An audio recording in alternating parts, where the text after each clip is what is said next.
Assalamualaikum warahmatullahi wabarakatuh. Hai pencinta buku semuanya. Hari ini sudah baca buku apa?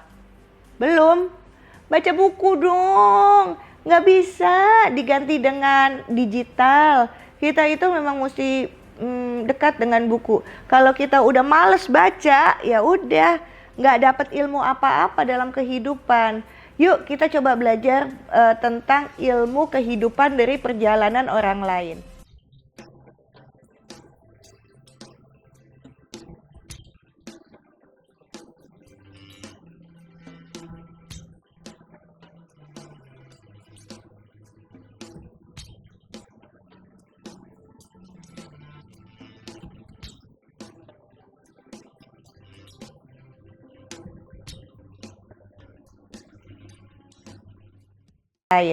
Kali ini saya mau ngebahas tentang kisah perjalanan Pak Ibnu Sutowo yang ditulis nih oleh Ramadan KH.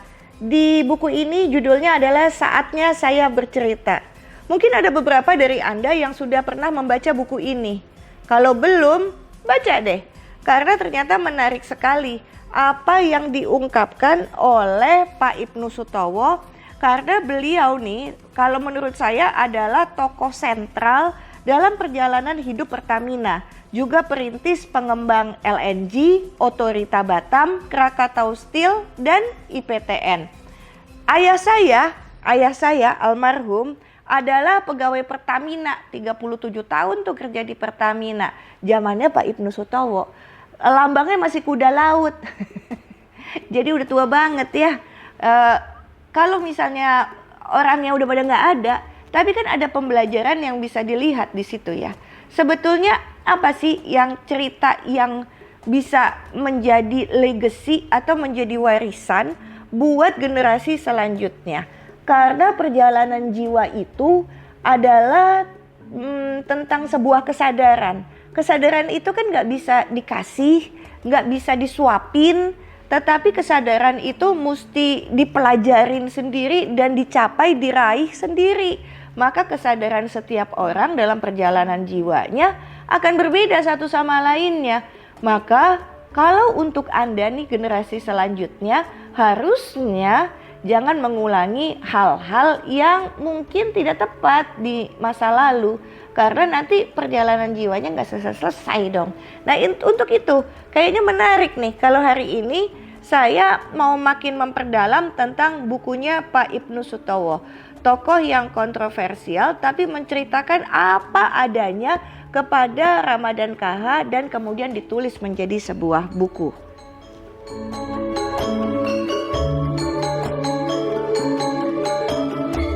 Singkatnya, Ibnu Sutowo disempowered karena ketegasannya, tekadnya melaksanakan pasal 33 UUD 1945 sebagai benteng nasionalisme ekonomi. Bahkan ia sempat menepuk dada bahwa misi konstitusi ini dapat dilaksanakan. Ia melaksanakannya dalam artian real. Ibnu yang mengerti makna kedaulatan negara, maka ia menolak dominasi ekonomi asing terhadap Indonesia. Disitulah ia menjadi musuh korporat imperialisme asing. Pada tahun 1967, pada pidato penganugerahan gelar Dr. Honoris Causa di Universitas Pajajaran, Bung Hatta memberikan peringatan tentang perlunya kehati-hatian dalam melakukan pinjaman luar negeri. Itulah barangkali pada tahun 1973 mengapa Bung Hatta memberi perhatian besar kepada LNG Indonesia dalam kaitannya dengan hutang-hutang luar negeri Indonesia. Ketika Ibnu Sutowo memberikan gambaran optimistik bahwa LNG dapat ia tangani dan dapat mengembalikan hutang-hutang Indonesia yang saat itu berjumlah 6 miliar US dollar. Seperti biasa, Bung Hatta selalu bicara singkat dan to the point. Beliau bertanya kepada Ibnu Sutowo, apakah saudara benar-benar mengatakan itu? Jawab Pak Ibnu pun singkat, ya. Cukuplah itu bagi Bung Hatta dan cukuplah bagi Ibnu Sutowo sebagai konfirmasi nasional. Setahu saya Bung Hatta menjadi dekat dengan Ibnu Sutowo karena semangat membangunnya yang kuat. disertai percaya dirinya sebagai nasionalis Indonesia. Kedekatan emosional itu berlanjut ketika Pak Ibnu menjadi pimpinan tertinggi di PMI, Palang Merah Indonesia, dari 1986 sampai 94. PMI selalu mengadakan acara renungan suci pada tanggal 16 September malam pukul 24.00 sampai 17 September dini hari untuk mengenang pendiri PMI Muhammad Hatta. Jadi ini menarik ya di buku ini, karena di buku ini malah diceritakan bagaimana Pak Ibnu Sutowo sama Bung Hatta tuh punya kedekatan emosional yang cukup baik. Tapi di beberapa tulisan di media mengungkapkan bahwa Pak Ibnu dan Bung Hatta berseberangan pendapat. Jadi yang benar yang mana? Dan kenapa mereka berselisih? Masalah apa? Apakah masalah yang tadi diomongin? Apakah hal-hal yang lain seperti itu? Bahkan saya teringat ada sebuah tulisan yang mengatakan Bung Hatta tuh sampai enggan banget untuk dimakamkan di Taman Makam Pahlawan Kalibata karena banyak hal yang tidak sesuai dengan hati nuraninya. Maka Bung Hatta dimakamkan di Tanah Kusir. Apakah karena ada kaitannya dengan masalah berseberangan dengan Pak Ibnu? Menarik nih.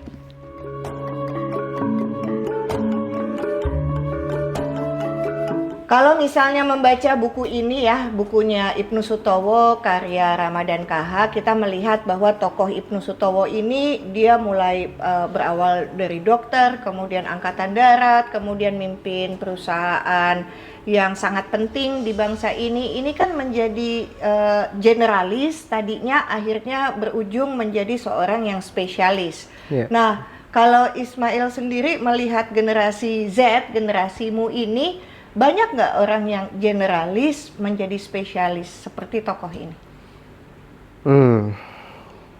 Penting nggak?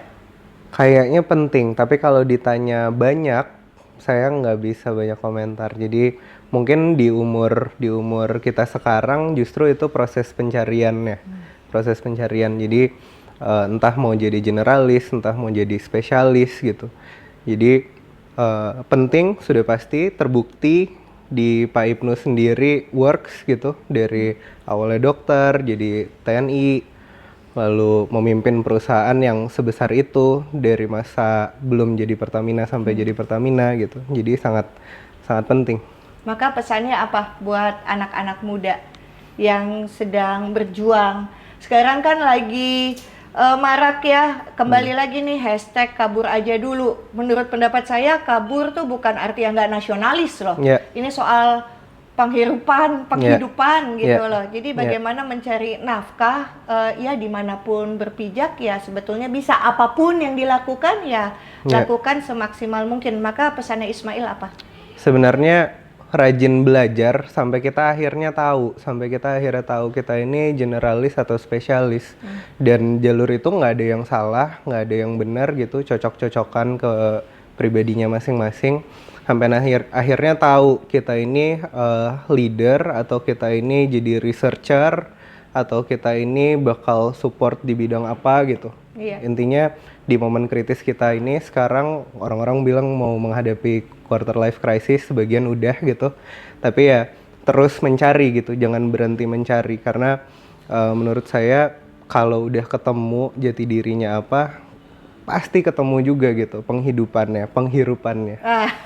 Baik, terima kasih banyak Ismail. Sama-sama Ibu Syahnas.